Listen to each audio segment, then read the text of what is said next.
ठीक है। तो सबसे पहले हम लोग आज देखेंगे कि how to build data center in AWS cloud. ठीक है। आप एडब्ल्यूएस क्लाउड के अंदर डेटा सेंटर को कैसे बिल्ड करते हो? किसी भी प्रोजेक्ट का सबसे पहला स्टेप्स होता है।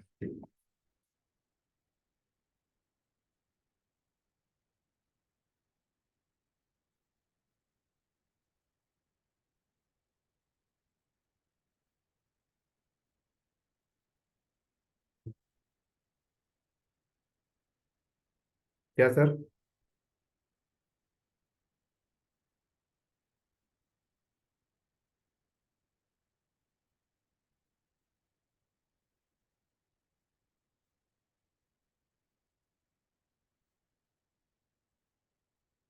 ठीक है। किसी भी प्रोजेक्ट का सबसे पहला स्टेप्स होता है बिल्ड द डेटा सेंटर। ठीक है। तो डेटा सेंटर बिल्ड करने के लिए कुछ इंपॉर्टेंट पॉइंट्स होते हैं जो आप लोगों को बेसिक चीजें जानना बहुत जरूरी है। ठीक है। पहला बेसिक चीजें तो देखो, मैंने आपको परसों ही बताया था कि अगर मैं किसी के लिए भी डेटा सेंटर लगाने जा रहा हूं तो सबसे पहले तो मुझे ये बात पता होनी चाहिए कि डेटा सेंटर लगाने के बाद इनिशियल स्टेज में कितने यूजर्स होंगे, कितने कस्टमर्स होंगे। ये जानना बहुत जरूरी है सर।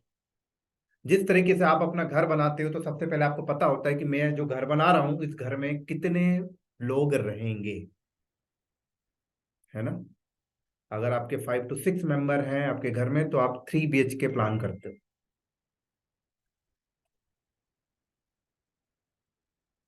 अगर आपके घर में 3 मेंबर हैं, हस्बैंड वाइफ और एक छोटा सा बेबी, आप 1 BHK में भी प्लान करते हो। मैक्सिमम हो गया तो 2 BHK का प्लान करते हो। कोई कंपनी अगर कोई फिजिक ऑफिस सेटअप करती है तो अपने एम्प्लॉय के अकॉर्डिंग ऑफिस सेटअप करती है, अपने एम्प्लॉय के अकॉर्डिंग सीटिंग अरेंजमेंट रखेगी, उससे ज्यादा नहीं रखेगी। समझ रहे हैं मेरी बात? तो आप अगर किसी क्लाइंट के लिए डेटा सेंटर लगा रहे हैं तो सबसे पहले आपको सर पता होना चाहिए कि इनिशियल स्टेज में कितने यूजर्स आएंगे, कितने कस्टमर्स आएंगे। ये कुछ बेसिक पॉइंट है जो आपको आर्किटेक्ट बना के देगा सर। क्योंकि प्रैक्टिकल तो देखो सब कर लेते हैं, प्रैक्टिकल तो लेबर भी कर लेगा। आप डेली प्रैक्टिकल प्रैक्टिकल खेल रहे हो, बहुत अच्छी बात है। आप किसी प्रोजेक्ट मैनेजर के सामने बैठ गए, किसी ऐसे इंटरव्यू में बैठ गए, लास्ट राउंड में आप बैठ गए, ठीक है, वही सब लास्ट राउंड की बातें हो रही हैं। आपको सीधा क्वेश्चन यही आपके सामने रखा गया। एक प्रोजेक्ट आया, इस प्रोजेक्ट के पास इनिशियल स्टेज में 10,000 कस्टमर आएंगे, आफ्टर 6 मंथ में 20,000, आफ्टर 1 ईयर 2 lakhs, इंक्रीज होते जाएंगे। क्या प्लान करके दोगे आप?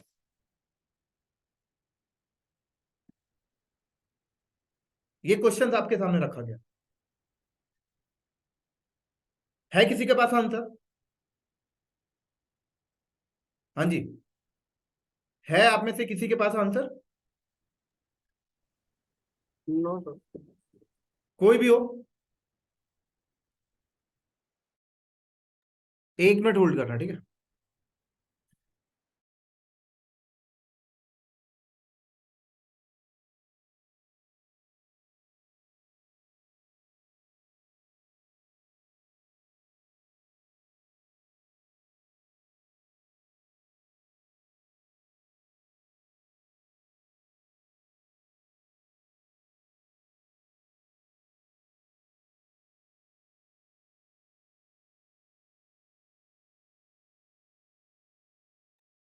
समझ आ रही बात को?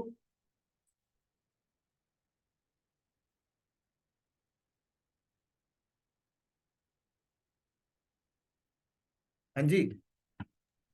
हाँ यस सर। है किसी के पास आंसर? प्रशांत, है आंसर आपके पास? नहीं सर, अभी तो नहीं। अच्छे आंसर है आपके पास ये? नहीं। आर्यन, सर संतोष, क्वेश्चन क्या है, और एक बार रिपीट करें। क्वेश्चन रिपीट करो। कौन रिपीट करेगा आप में से क्वेश्चन? क्वेश्चन ये है कि अगर आपको कोई नया डाटा सेंटर सेटअप करना है और कस्टमर ये रिक्वायरमेंट देता है कि इनिशियली उसके जो कस्टमर आएंगे वो 20-30 हजार आएंगे, बाद में 6 महीने में 1 लाख हो जाएंगे, फिर 2 लाख हो जाएंगे 6 महीने में। तो रैपिडली जो ग्रोथ है उसमें आप कैसे डाटा सेंटर लगा के दोगे कि भाई इतने EC2 ऐसे रहेंगे, फिर लोड बैलेंसर यहाँ रहेगा, ये सब आप कैसे प्रिडिक्ट करोगे इस रिक्वायरमेंट के साथ? ओके।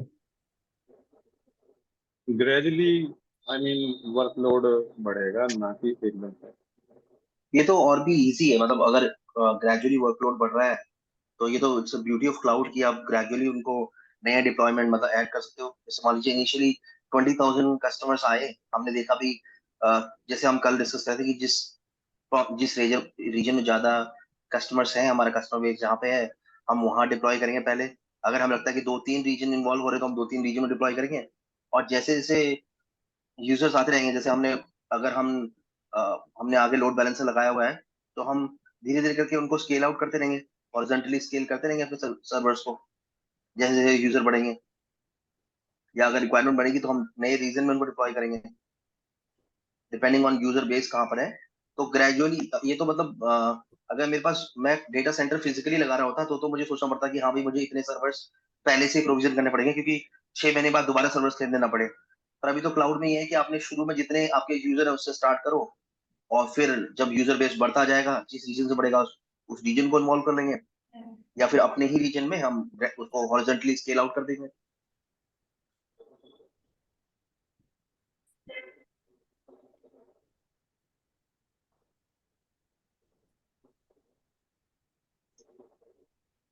देखो, क्वेश्चन आपके सामने ये है। 10,000 इनिशियल स्टेज में 10,000 यूजर्स आएंगे। अब आप बताओ कितने इंस्टेंस आप लगाओगे, क्या प्राइसिंग बनेगा स्टार्टिंग मंथ का, पहले मंथ का क्या बिल आएगा, ठीक है, दूसरे मंथ का क्या बिल आएगा, 6 मंथ के बाद 20,000 यूजर आ जाएंगे, क्या रिसोर्सेज बढ़ाओगे और क्या बिल आएगा। मान लो खुदा ना खास्ता आपने उनको प्लानिंग करके बता दिया कि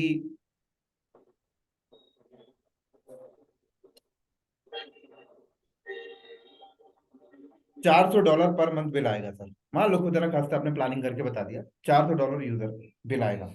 किस हिसाब से आपने बताया? सबसे पहले आपको आंसर प्रॉपर वे पे देना है। आपको आंसर इस तरीके से देना है कि जो क्लाइंट का प्रोजेक्ट्स है उसमें चलाना क्या है, एप्लीकेशन क्या चलेगी,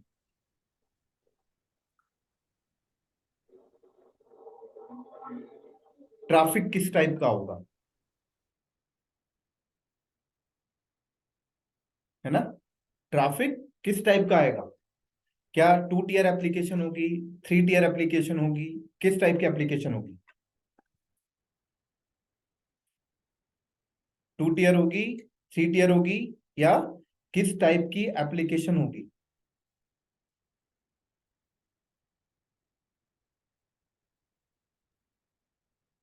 और जो एप्लीकेशन होगी उस एप्लीकेशन को डिप्लॉय करने के लिए मिनिमम हार्डवेयर की रिक्वायरमेंट क्या होगी।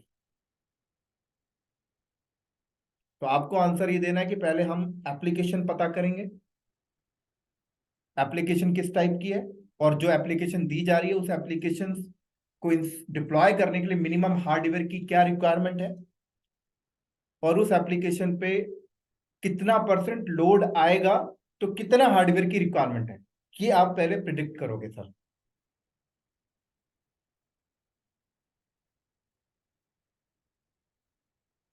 उसके हिसाब से फिर आप सर्वर का सिलेक्शन करोगे कि मुझे 500 सर्वर्स की नीड है या 10,000 सर्वर्स की नीड है।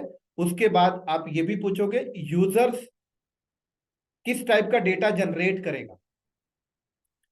जब ये लाइव हो जाएगा तो यूजर से आने वाला डेटा किस टाइप का रहेगा? क्या वो डॉक्यूमेंट के फॉर्मेट में रहेगा? क्या वो सिर्फ प्लेन टेक्स्ट डेटा रहेगा? की वैल्यू पेयर। की वैल्यू पेयर का मतलब होता है यूजर हमारी वेबसाइट पे जाता है, अपनी इंफॉर्मेशन पुट करता है, सिर्फ वही उसी काइंड ऑफ टाइप का डेटा रहेगा, या कंटिन्यूसली डेटा जनरेट होगा, या डॉक्यूमेंट पीडीएफ के फॉर्मेट में डेटा होगा, या इमेजेस के फॉर्मेट में डेटा का टाइप क्या होगा? उस डेटा के टाइप के अकॉर्डिंग फिर आप प्रिडिक्ट करोगे कि एक दिन में यूजर कितना डेटा जनरेट करके दे देगा, और उसके लिए एक दिन में कितने स्टोरेज की नीड पड़ेगी। उसके हिसाब से फिर स्टोरेज का आप सिलेक्शन करोगे। मान लो यूजर एक पूरे दिन भर में 100 GB का डेटा जनरेट कर रहा है, तो आप समझ लो एक दिन में 100 GB का स्टोरेज चाहिए आपको। फिर उस डेटा को, जो यूजर का डेटा आज जनरेट होके हमारे पास स्टोर हुआ है, वो डेटा यूजर का कितने दिन तक संभाल के रखना है, क्या पॉलिसी क्या है, बिजनेस पॉलिसी क्या है, 30 डेज तक रखना है, या 6 मंथ तक रखना है, या 1 ईयर तक रखना है, या यूजर कोई डेटा रख रहा है हमारे पास तो कितने दिन तक उसको उसकी नीड पड़ती है। अगर उसको 30 डेज तक फ्रीक्वेंटली नीड पड़ती है, फॉर एग्जाम्पल फ्लिपकार्ट में आपने कोई फोन खरीदा, उन्होंने पॉलिसीज क्या डाल रखी, 30 डेज तक आप रिटर्न कर सकते हो। इसका मतलब 30 डेज तक यूजर ने जो डेटा हमें बना कर दिया है, वो डेटा उसे 30 डेज तक उसे रिटर्न चाहिए होगा। 30 डेज के बाद क्या कहा जाता है, रिटर्न पॉलिसी बंद हो गई। तो इसका मतलब यूजर को अब वो डेटा यूजर के काम का नहीं है, लेकिन फिर भी हमें कहा गया है संभाल के रखना। तो हम उसे परसिस्टेंट स्टोरेज में ना रख के उसे हम ऐसे स्टोरेज में रख देंगे जहां पर पुरानी हो, कम पैसे वाली हो। इस हिसाब से आप सर प्लान करके चलते हो। उस हिसाब से आप सिलेक्शन करते हो कि 500 सर्वर्स लगाने पड़ेंगे और 200 टेराबाइट स्टोरेज चाहिए होगा। उसके बाद 500 सर्वर्स के हिसाब से फिर आप देखते हो कि डेटा सेंटर में कितने आईपी चाहिए। 500 तो सर्वर है, मतलब 500 आईपी चाहिए आपको। फिर उसके बाद कितने फायरवॉल लगेंगे, फायरवॉल को एक आईपी चाहिए। फिर देखो कितने राउटर लगेंगे, राउटर को एक आईपी चाहिए। कितने ऐसे नेटवर्क रिसोर्सेस लगेंगे, उनको एक आईपी चाहिए। उस हिसाब से फिर आप अपनी सबनेटिंग करोगे, सबनेटिंग करके आईपी निकालोगे, और आईपी निकाल के फिर उस डिजाइन करते टाइम वो आईपी डिजाइन असाइन करोगे। फिर उसके उसके हिसाब से आपको ऐसी प्लानिंग लगा के रखनी है कि यूजर्स अगर बढ़े तो सर्वर्स ऑटोमेटिक क्रिएट हो।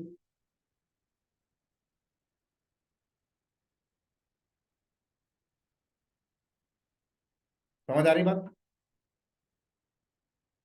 हाँ जी।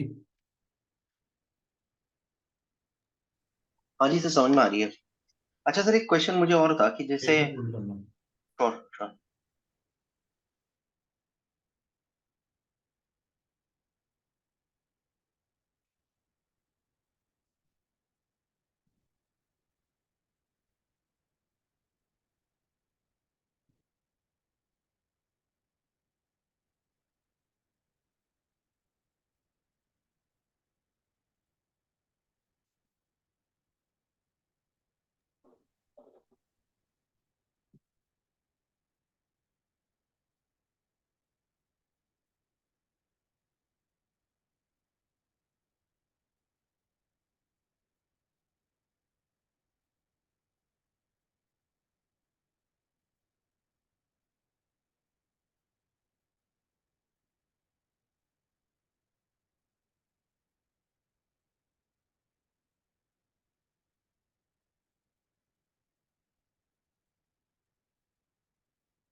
समझ आ गई सर? हाँ जी सर, समझ में आ गई। तो सब कुछ प्रिडिक्ट करने के बाद फाइनल निकल के आया कि 200 टेराबाइट स्टोरेज चाहिए, 500 मशीन लगाने के लिए 500 आईपी चाहिए, 3 लोड बैलेंसर लेनी है, एक नेटवर्क लोड बैलेंसर, एक एप्लीकेशन लोड बैलेंसर, एक गेटवे लोड बैलेंसर और एक और नेटवर्क लोड बैलेंसर। तो समझ लो 4 आईपी लोड बैलेंसर के लिए रिजर्व हो गई। फिर बाद में पता लगता है कि आप नेट गेटवे ले रहे हो, तो नेट गेटवे के लिए एक आईपी चली गई, रिजर्व हो गई। फिर बाद में लगता है कि आप जंप सर्वर लगा रहे हो, जंप सर्वर को एक आईपी चली गई। बाद में पता लगता है कि आप वीपीएन सेटअप भी करोगे, तो वीपीएन को एक आईपी चली गई। वीपीएन के 2 टनल बनाओगे, 2 आईपी चली गई। बाद में लगता है कि आप पीरिंग का ऐसा कुछ कॉन्सेप्ट भी इम्प्लीमेंट करोगे, तो वहां पे 8-10 आईपी चली गई। बाद में लगता है कि आप डीएससीपी सर्वर्स बिल्ड करोगे, उसके लिए एक आईपी चली गई। डीएनएस बिल्ड करोगे, उसके लिए एक आईपी चली गई। बाद में लगता है कि आप पालो अल्टो का फायरवॉल भी लोगे, उसके लिए एक आईपी चली गई। तो इस तरीके से कैलकुलेट करोगे कि टोटल आईपी कितनी चाहिए। टोटल आईपी अभी इनिशियल स्टेज में टोटल आईपी आपको 750 आईपी की नीड पड़ रही है, ठीक है। ये तो प्राइवेट आईपी है, साथ में आपको 8-10 पब्लिक आईपी भी चाहिए होगी, पब्लिक आईपी भी रिजर्व करोगे। उसके बाद इस तरीके से नेटवर्किंग आपको सबनेटिंग करनी है कि बाद में इन आईपी को सेम नेटवर्क के साथ एक्सटेंड किया जा सके। क्यों एक्सटेंड किया जा सके? क्योंकि बाद में भी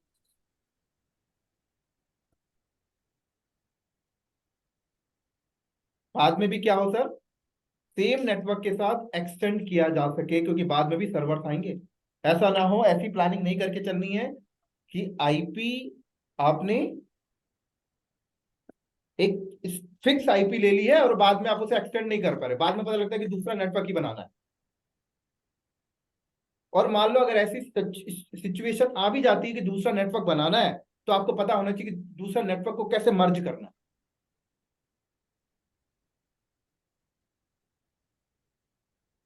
उसके बाद फिर आपको ये प्रॉपर सिलेक्शन करनी पड़ेगी कि यार हम 500 सर्वर ले रहे हैं, इनका हार्डवेयर कॉन्फ़िगरेशन क्या रखेंगे।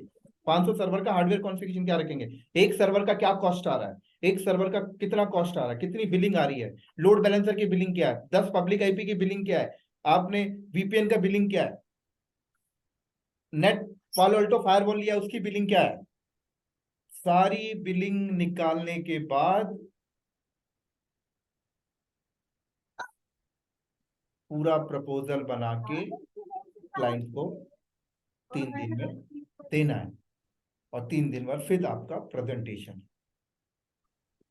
सर इसमें मशीन टाइप कैसे चूज करते हैं हम? इंस्टेंस टाइप होता है कि जेनरिक पर्पस लेंगे या मेमोरी इंटेंस लेंगे? ये मशीन हम टाइप डिपेंड करता है सर, एप्लीकेशन किस टाइप का डिप्लॉय करने जा रहे हैं। ओके। मान लो हाई स्पीड एप्लीकेशन है, राइट, हाई स्पीड एप्लीकेशन है भाई, उस एप्लीकेशन को चला बहुत स्पीड वाला सर्वर चाहिए, तो आपको फिर बड़े सीपीयू रैम लेने पड़ेंगे। तो ये कस्टमर बताएगा, मतलब उसकी रिक्वायरमेंट जो है वो क्लाइंट बताएगा कि मेरे को ये रिक्वायरमेंट है, वरना हम जनरल पर्पस क्लाइंट क्या लेंगे। बताएगा? क्लाइंट को कुछ नहीं पता, आपको बताना है सर। आपको एप्लीकेशन का टाइप देखना है, गेमिंग एप्लीकेशन है, वाईफाई चला गया था। एसएपी है, हाना है, क्या हो रहा है? क्या है। हम्म, ओके। समझ रहे गुलाब हो? जल डालो। ओके, वो ठीक है आपको सर। डिसाइड करना है। ठीक है सर। सर जैसे हम यहाँ पे लेके चल रहे हैं कि 500 सर्वर आप इनिशियली मतलब बोलोगे, हम्म। मैं मान लो किसी को थोड़ा कम नॉलेज है, जाके बोल दो कि 10 क्या क्या सर्वर क्या? से स्टार्ट कर देता हूँ। मैं बोल रहा हूँ किसी को मत कि 10 सर्वर से स्टार्ट कर देता हूँ, ऑटो स्केलिंग और ग्रुप सब लगा रखा है मैंने। तो अगर ज्यादा लोड बढ़ेगा तो एज एंड व्हेन जब भी लोड ज्यादा आएगा तो बढ़ते रहेंगे बैकएंड में ये हम्म। Computer CPU server. तो कौन सा वो पॉइंट होगा कि जो मुझे ये 10 से शुरुआत करूँ कि 20 से करूँ या 500 से करूँ? आप समझ रहे हो, कोई ऐसा कैलकुलेटर या कहाँ से मैं इस चीज पे पहुंचा कि मुझे 500 से ही स्टार्ट करना है? आप समझ रहे हो मेरा क्वेश्चन? 500 मैं 10 सर्वर से से क्यों ना स्टार्ट करूँ? करना है, आप ये कह रहे हो? हाँ हाँ। ये कैसे आपको सेलेक्ट करना है, ये बोल रहे हो? हाँ हाँ, राइट राइट। मतलब कोई ये मुझे आके बोल दे कि 10,000 सब्सक्राइबर हैं और वेब सर्वर चलाना है, कोई वेबसाइट चलानी है अमेजन जैसी, तो मेरे मन में एकदम से ये आना चाहिए कि 500 ही क्यों लगाऊं, मैं 50 से शुरुआत करके देखता हूँ, अगर बढ़ेंगे तो। जब मैंने ऑटो स्केलिंग ग्रुप लगा ही रखा है और ये सब लगा रखा है, तो वे बढ़ते रहेंगे अगर कस्टमर ज्यादा है। तो इनिशियल प्रपोजल जो मैं कस्टमर को दूंगा वो मैं 50 का ना देके क्यों 500 का स्टार्टिंग में क्यों दूं, मतलब वो आप समझ रहे हो कि मैं शुरुआत में कोई ऐसी फिगर भी ना बोल दूं कस्टमर को इसकी ऐसी छूट जाए, और ऐसा भी ना बोल दूं कि वो क्या 500 क्या बहुत क्या ज्यादा सुन के वो। दोबारा दोबारा बोलना, दोबारा बोलना। मैं बोल रहा हूँ कि मैं नंबर ऑफ सर्वर्स और सर्वर की कैपेसिटी, हम्म। ये किस बेस पे जाके उसको बोलूं कि मैं मान लो उसको बोल दूं 50 में हो जाएगा काम, और आगे जैसे जैसे सब्सक्राइबर बढ़ेंगे आपके, तो हमने ऑटो स्केलिंग ग्रुप और ये सब तो लगा ही रखा है, बैकएंड में बढ़ते रहेंगे। तो ये इनिशियल फिगर जो 50 है या 500 है जैसे आप बोल रहे हो, तो ये वाली फिगर मैं कैसे दूं, और इंस्टेंस का ये क्या वाली सीपीयू रहेगा? हाँ। ये वाली फिगर देखो, आप हम्म, कस्टमर को सीधे बोलो कि भाई हम्म, मुझे ना साफ साफ बता दो कि हम जिस दिन सर्वर को लाइव करके देंगे उस दिन आपके कितने कस्टमर उस दिन कनेक्ट होंगे इनिशियल स्टेज में। ठीक है। ये रिपोर्ट दो हमें पहले। ठीक है। वो रिपोर्ट आप दोगे तो मैं बताऊंगा कितने सर्वर मैं आपके लिए लगाऊंगा। ठीक है। और अगर वो रिपोर्ट आप मेरे को एग्जैक्ट नहीं दे पा रहे तो मेरे को भी नहीं पता। नहीं, वो तो मैं मान गया सर, चलो उसने बोला कि 10,000, जिस दिन आप एप्लीकेशन लाइव करोगे 1,000 आएंगे, और 10 दिन के अंदर 1,000 बढ़ते रहेंगे, 10,000 हाँ, हो जाएंगे 10 दिन तो के अंदर। अब 1,000 के हिसाब से तो आपको लगाना ही पड़ेगा सर। हम लोग 1,000 के लिए मैं ये जानना चाह रहा हूँ आपसे कि अब 1,000 के 1,000 बदले के में। लिए, अब एक हाँ हजार के हाँ लिए आप क्या करोगे? अब 1,000 के लिए आ गया। अब जो हाँ हाँ एप्लीकेशन है ना, उस एप्लीकेशन के डिस्क्रिप्शन में लिखा होता है हाँ हाँ। कि उस एप्लीकेशन की डिस्क्रिप्शन में लिखा होता है कि इस एप्लीकेशन से अगर इतने यूजर्स कनेक्ट होंगे तो उसके लिए बैकएंड में कितना हार्डवेयर की रिक्वायरमेंट है इस एप्लीकेशन को। अच्छा, यानी कि आप वेब सर्वर के, अगर मैं वेब सर्वर लेके चलूँ तो उसके उसमें लिखा रहेगा इंजन एक्सप्रेस में हाँ कि जी। इतने यूजर आएंगे तो मैं एक सीपीयू से काम चल जाएगा, इतने यूजर आएंगे हाँ तो दो हाँ हाँ सीपीयू लगाने पड़ेंगे। हाँ। ठीक है सर। सर एक क्वेश्चन मेरे पास था। हेलो। हम्म हाँ, मैं ये कह रहा था कि जैसे कि जो यूजर मानते हैं अगर 1,000 यूजर लॉगिन किया एक दिन में, ठीक है, हम्म तो वो डेटा जनरेट करेंगे। जो डेटा हम्म जनरेट करेंगे जैसे कि आपका वीडियो ऑडियो या पीडीएफ वगैरह या नॉर्मल, हम्म तो वो डेटा जनरेट करेंगे तो उसका जो अमाउंट जनरेट होगा कि 100 GB जनरेट हो गया, या अगर हम पिक्चर वगैरह करते हैं, वीडियो वगैरह हम्म। अपलोड या डाउनलोड करते हैं, तो इतना जीबी डेटा कस्टमर मतलब जनरेट करेगा। तो वो डेटा कैसे अमाउंट को कैलकुलेट करा जाएगा कि मतलब इतने, अगर ये पीडीएफ होगा तो इतना होगा, और अगर मीडिया वाला होगा तो इतना होगा जनरेट, या नॉर्मल होगा तो इतना जनरेट होगा। ये हमें कैसे पता लगेगा? Yes sir. ये देखो ऐसा पता लगेगा। मान लो इंडियन गवर्नमेंट ने आपको प्रोजेक्ट दिया, ठीक है, कि जैसे आधार कार्ड आया था। हाँ। आधार कार्ड छोड़ दो, मान लो कोरोना आया था, इनको वैक्सीनेशन की साइट बनवानी है, ठीक है। ओके। तो अब ये इन्होंने हम आपसे वैक्सीनेशन की वेबसाइट बनवा ली, बैकएंड में एप्लीकेशन लगवा लिया, डेटाबेस लगवा लिया, ठीक है। अब ओके। इन्होंने बोला कि इस वेबसाइट से ना इंडियन सिटीजन क्या करेंगे, कनेक्ट होंगे, और कनेक्ट होने के बाद ना किसी कोई भी अपना वैक्सीनेशन डेट बुक फिक्स करेगा, हॉस्पिटल फिक्स करेगा, ठीक है, और अपनी इंफॉर्मेशन डालेगा, अपना mother name, father name, location, घर कहाँ का रहने वाला है, ये एक डेटा डालेगा। तो ये एक प्लेन टेक्स्ट डेटा है जो आपका डेटाबेस में चला जाएगा, ठीक है। उसके बाद इन्होंने, गवर्नमेंट वालों ने आपसे बोला कि एक काम और करना कि इसमें ना वैक्सीनेशन डेट उसी को अलॉट करना जो अपने कुछ आइडेंटिटी प्रूफ भी अपलोड करेगा, लाइक आधार कार्ड, फोटो, या यस अपनी यस। कोई एक छोटी सी पिक्चर खींच के ऑनलाइन। तो इसका मतलब कि एक कस्टमर जब हमारी इस साइट से कनेक्ट होगा तो प्लेन टेस्ट वाला डेटा तो डालेगा डालेगा जो 10 MB का है, मान लो 8-10 MB का डेटा देगा ही देगा हमें बना के। ओके। साथ में आधार कार्ड को स्कैन करके भी डालेगा जिसका साइज 2 MB है, या 4 MB है, या 5 MB। फिर अपनी एक फोटो भी खींच के डालेगा जिसका साइज 5 MB है। समझ रहे हैं? Yes yes. हमें ये पता लगा कि एक यूजर डेटा जनरेट करके देगा 20 MB का। अब आप देखो, अगर 10,000 यूजर एक दिन में आता है तो आप कैलकुलेट कर लो कितना डेटा देगा हमें वो। ऐसे पता निकालना खुद को पड़ेगा, हमें क्लाइंट से नहीं पूछना पड़ेगा, खुद को पता निकालना। क्लाइंट से सिर्फ ये पूछना पड़ेगा कि डेटा किस टाइप का आपके साइट पे जनरेट होगा। अब ये तो देखो, ये तो छोटी सी चीज हो गई, आधार कार्ड वैक्सीनेशन। इंस्टाग्राम वाला क्या कर रहा होगा? देखो, आए दिन लोग वीडियोस, रील, फोटोज डाल रहे हैं। फेसबुक में आप जाके डाल रहे हो, यूट्यूब में जाके आप आए दिन वीडियोस डाल रहे हो। समझ रहे हैं बात को? Yes sir. ये क्या कर रहे होंगे?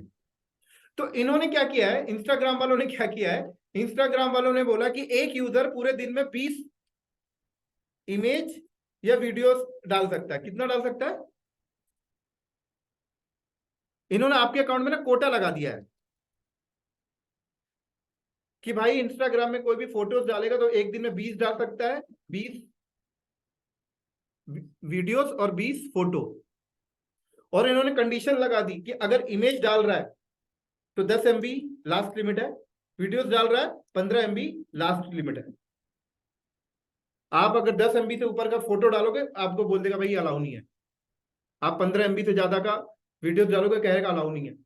और 20 से ज्यादा कंटेंट डालोगे, कहेगा अलाउ नहीं है, आप दूसरे दिन आना। जैसे यूट्यूब वालों ने क्या किया, एक दिन में 15 से ज्यादा वीडियो अपलोड नहीं कर सकते, पता है? आपकी लिमिट एक्सीड हो गई है। तो इस हिसाब से फिर ये लोग कैलकुलेट करते हैं कि अगर टोटल 20 इमेज और वीडियोस डालता भी है तो साइज कैलकुलेट कर लो, पता लग जाएगा कि एक दिन में यूजर की देगा कितना डेटा। उस हिसाब से पहले से प्लानिंग करके स्टोरेज रखे रहेंगे। समझ आई? यस।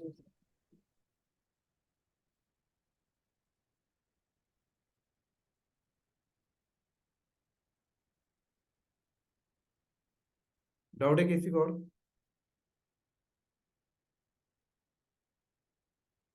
नो।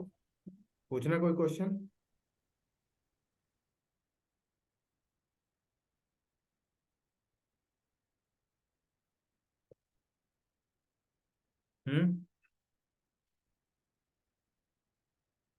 इस हिसाब से सर आपको ना प्लानिंग पूरी करके चलनी पड़ेगी।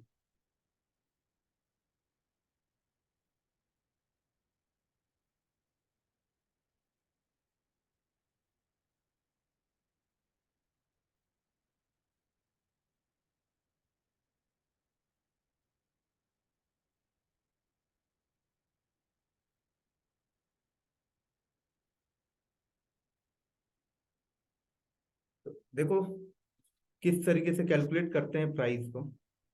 ये देखो, लोकेशन आप सेलेक्ट करोगे, भाई कौन सी लोकेशन में डेटा सेंटर लगा रहे हो। सर्विस फाइंड करोगे कि मुझे EC2 कितने लेने हैं, ये मैंने यहाँ पे गया। ये मैं एक आपको डेमो दिखा रहा हूँ, ठीक है? मुझे शेयर्ड इंस्टेंस लेने हैं या डेडिकेटेड होस्ट, ये सब क्या होता है बाद में बता दूंगा। मुझे नंबर ऑफ 500 इंस्टेंस चाहिए स्टार्टिंग में। इंस्टेंस का क्या कॉन्फ़िगरेशन चाहिए, किस टाइप का फैमिली चाहिए। मान लो जैसे मैं A1 ले लिया, अब उसके अंदर क्या रैम का चाहिए, मैंने बोला 16 GB रैम का एक सर्वर मुझे चाहिए, ठीक है? अब प्राइसिंग किस टाइप का चाहिए, सब प्राइसिंग बाद में पढ़ाऊंगा, मोटा मोटी बता रहा हूँ प्राइसिंग का इनका होता है। सेविंग प्लान, सेविंग इंस्टेंस क्या चाहिए, ऑन डिमांड चाहिए, क्या चाहिए, यहाँ सिलेक्शन। अब स्टोरेज कितना चाहिए, यहाँ बताओ कितना IOPS चाहिए, मैंने बोला इतना IOPS चाहिए। थ्रूपुट कितना चाहिए, स्टोरेज अमाउंट कितना चाहिए, मैंने बोला 10,000। मैंने बोला 10, एक दिन में मुझे 1 TB चाहिए। आप उसका स्नैपशॉट बैकअप लोगे क्या? हाँ, मैंने स्नैपशॉट बैकअप लेना है मुझे, मंथली बैकअप, डेली बैकअप लेना है। कितने लोगे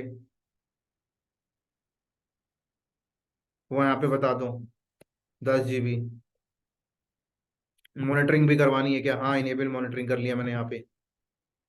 डेटा ट्रांसफर करोगे कि यहाँ से वहाँ? हाँ, डेटा ट्रांसफर करूंगा मैं। इंटरनेट करोगे या ऑल रीजन डेटा ट्रांसफर करोगे? कह रहा ऑल रीजन फ्री है, इंटरनेट फ्री है। कितना डेटा अमाउंट में करोगे? मैंने बोला 1 TB पर मंथ करूंगा या 10 TB पर मंथ करूंगा। Inbound data transfer, intra region data transfer कितना, ये लिख दो यहाँ पे। आउटबाउंड डेटा ट्रांसफर कितना होगा, यहाँ बता दो। कौन से रीजन में करोगे, क्लाउड फ्रंट में करोगे, कहाँ करोगे? मतलब इंटरनेट में डेटा जाएगा मेरा, कितना जाएगा? 10 TB तक का। पब्लिक आईपी कितनी चाहिए आपको, इलास्टिक आईपी कितनी चाहिए, एडिशनल कॉस्ट, ये पूरा आपका बना कितना? सेव एंड व्यू समरी, ये आपका ये कॉस्ट बन रहा है USD। मैंने बोला अभी खत्म नहीं हुआ, अभी मुझे और भी चाहिए। ये तो मेरा अपना इंस्टेंस के बारे में बताया, स्टोरेज के बारे में बता। अब मैंने बोला कि मुझे लोड बैलेंसर चाहिए, इलास्टिक लोड बैलेंसर चाहिए मुझे, एक एप्लीकेशन लोड बैलेंसर चाहिए, एक नेटवर्क चाहिए, एक गेटवे लोड बैलेंसर चाहिए, ये चाहिए मुझे। एप्लीकेशन लोड बैलेंसर एक चाहिए, लोड बैलेंसर कैपेसिटी बता दो, पूरा इंफॉर्मेशन डाल दो यहाँ पर। नेटवर्क लोड बैलेंसर मुझे 3 चाहिए,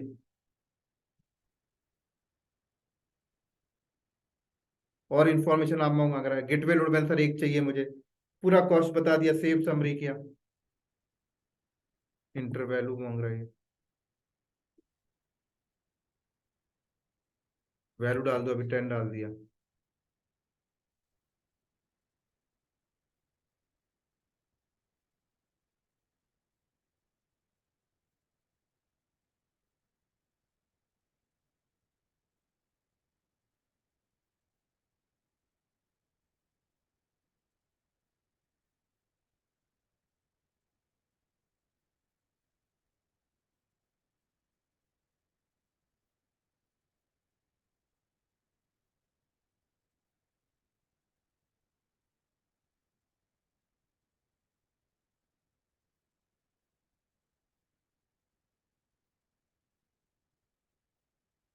समझ रहे हैं ये पूरा? फिर आपको क्या क्या चाहिए, VPC चाहिए, नेट गेटवे चाहिए, VPC मुझे चाहिए। VPC में क्या क्या चाहिए आपको? नेट गेटवे चाहिए, ट्रांजिट गेटवे चाहिए, जो जो चाहिए सब डिफाइन कर दो। सेव समरी में क्लिक करो, यहाँ वैल्यू डाल दो, कितना चाहिए, क्या चाहिए, कितना VPN चाहिए, सब बता दो। ये फाइनल आपको प्राइस निकाल के दे देगा सर। इस तरीके से देखो निकाल के दे रहा है कि 12 मंथ का प्राइस ये आ रहा है, मंथली प्राइस ये आ रहा है। समझ आई?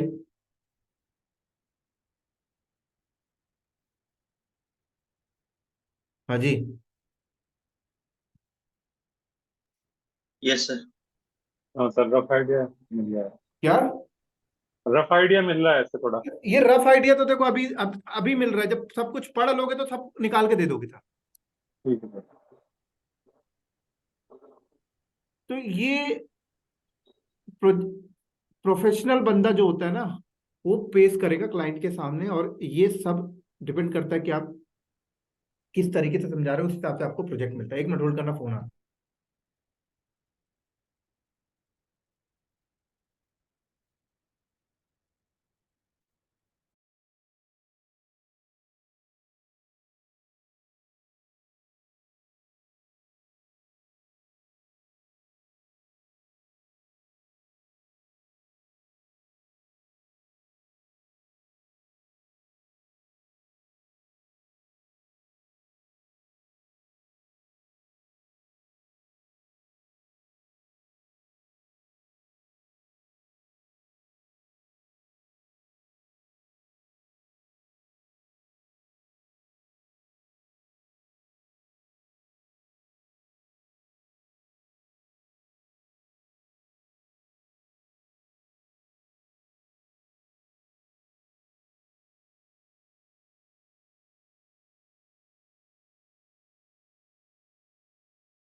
समझ आ रही सर?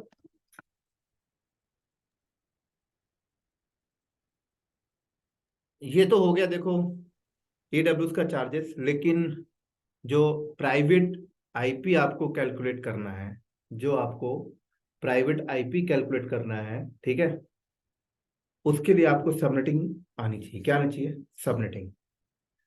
लेकिन अगर मान लो अगर आपको सबनेटिंग नहीं भी आती है ना, तो चिंता मत करना, आजकल कैलकुलेटर्स अवेलेबल हैं, हम कैलकुलेटर में जाके सबनेटिंग कर लेते हैं। क्या सर?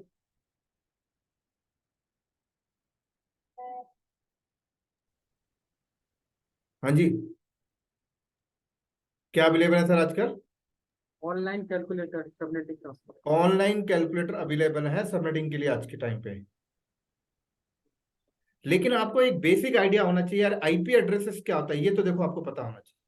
आप में से किसको पता है आईपी एड्रेस क्या होता है? क्योंकि अगर आईपी एड्रेस भी नहीं पता, फिर तो यार देखो बेकार है फिर तो। दो टाइप के आईपी एड्रेस है, पब्लिक आईपी जो कि आईएसपी से मिलता है, प्राइवेट आईपी हमें लोकल जनरेट करने पड़ते हैं अपने लोकल, मतलब एक्चुअली की अपनी ऑर्गेनाइजेशन के लिए।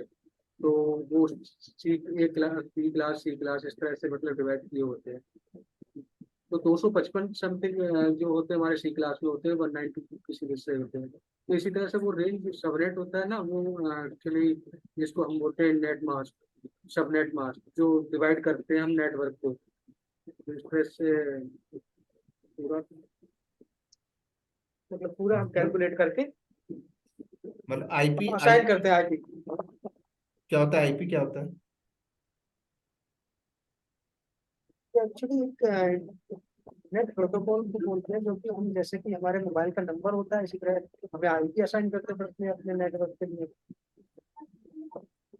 प्राइवेट आईपी क्या होता है? पब्लिक आईपी क्या होता है? प्राइवेट आईपी हम जो कि हमारे लोकल एरिया में, मतलब जो कि हम ऑर्गेनाइजेशन में, अपने ऑर्गेनाइजेशन के अंदर। प्राइवेट आईपी की रेंज क्या है?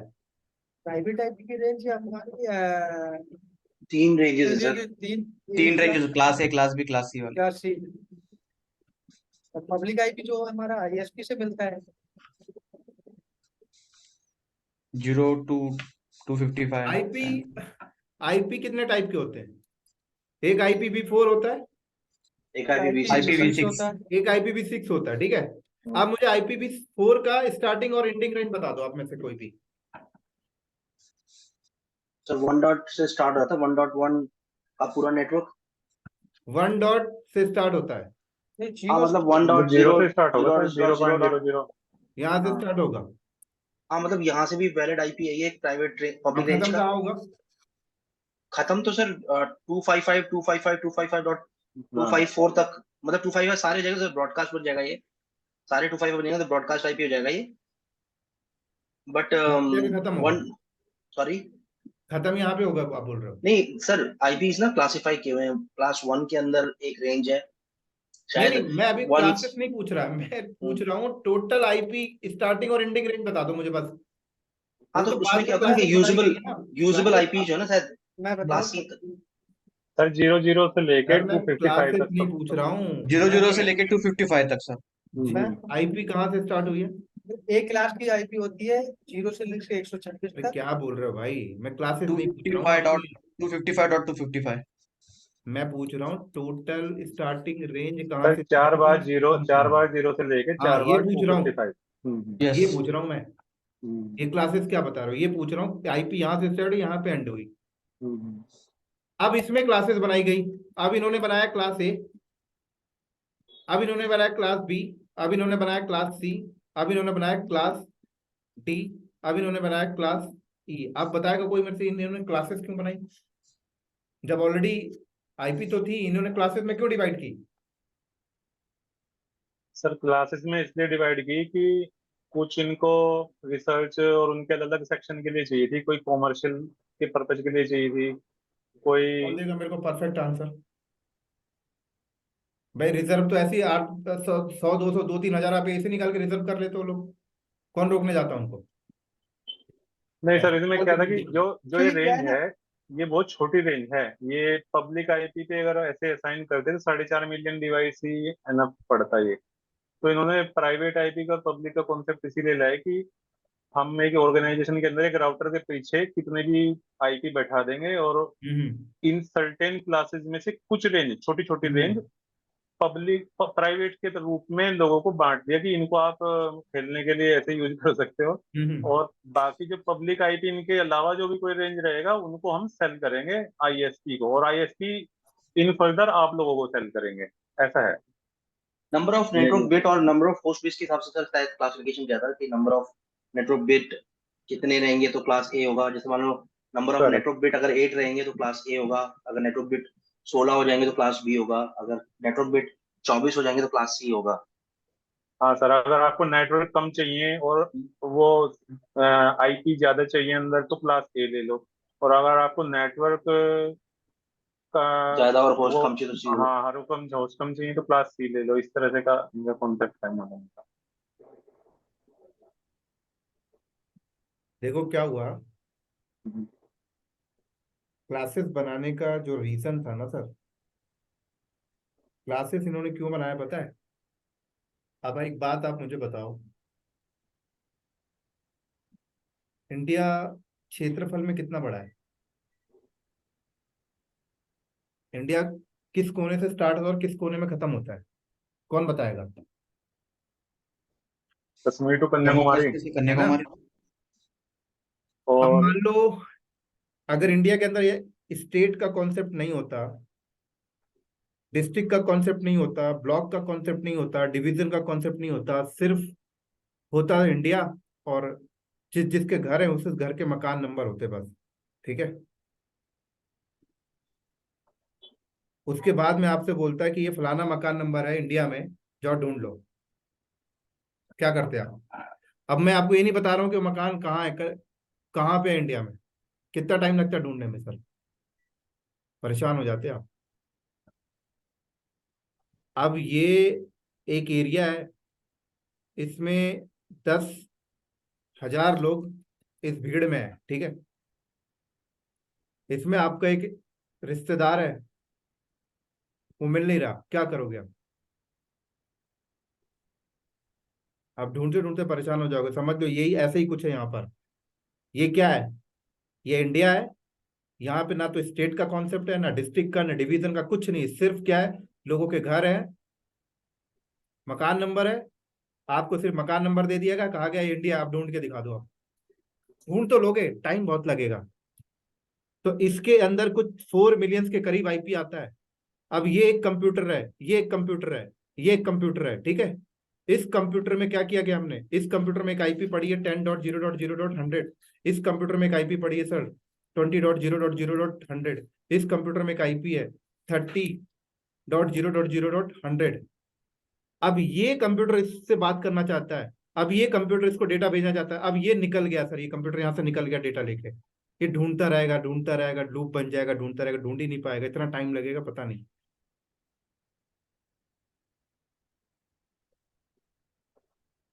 तो इसीलिए फिर क्या हुआ, क्लासेस बनाई गई।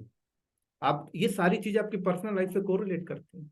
जिस तरीके से इंडिया के अंदर स्टेट बनाया गया, स्टेट के बाद डिवीजन, डिस्ट्रिक्ट, ब्लॉक, गली, मकान नंबर। अगर मैं आपको बोल रहा हूँ कि ये मकान नंबर है, तो आप मुझसे पूछोगे कौन सी डिस्ट्रिक्ट में आता है, कौन से ब्लॉक में आता है, कौन सी गली में, कौन से डिवीजन, कौन से स्टेट, इजीली ढूंढ लेता हूँ। इसलिए इन्होंने यहाँ पर क्लासेस बनाई। जब क्लासेस का डिफाइन हुआ, तो जब एक आईपी किसी दूसरी आईपी से बात करने जाती है ना, तो उसे पता चल जाता है कि मैं इस क्लास से जा रही हूँ और इस क्लास के पास मुझे जाना है। समझ आया बात यहाँ पे? ये है मेन रीजन। अगर आप ये सोच रहे हो कि रिसर्च के लिए रुक दिया, मल्टीकास्टिंग के लिए रख दिया, तो ऐसे भी निकाल के वो रख सकते थे। इसलिए इन्होंने क्लासेस बनाया, क्योंकि जब ये आईपी इसके पास जाती है तो इसको पता होता है कि मैं कौन सी क्लासेस से बिलोंग कर रही हूँ और मुझे जाना कौन सी क्लासेस में है।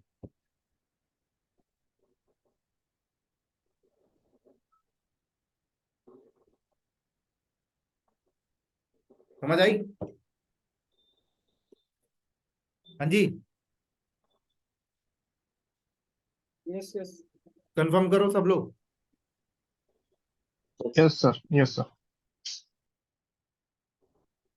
इसीलिए क्लासेस इन्होंने बनाई। अब इन्होंने क्लासेस बोली, class A, class B, class C. इन्होंने कहा क्लास ए, बी, सी हम सोशल वर्क के लिए फिक्स कर रहे हैं, और क्लास डी मल्टीकास्टिंग के लिए फिक्स कर रहे हैं, और क्लास ई रिसर्च के लिए फिक्स कर रहे हैं, रिसर्च एंड डेवलपमेंट के लिए।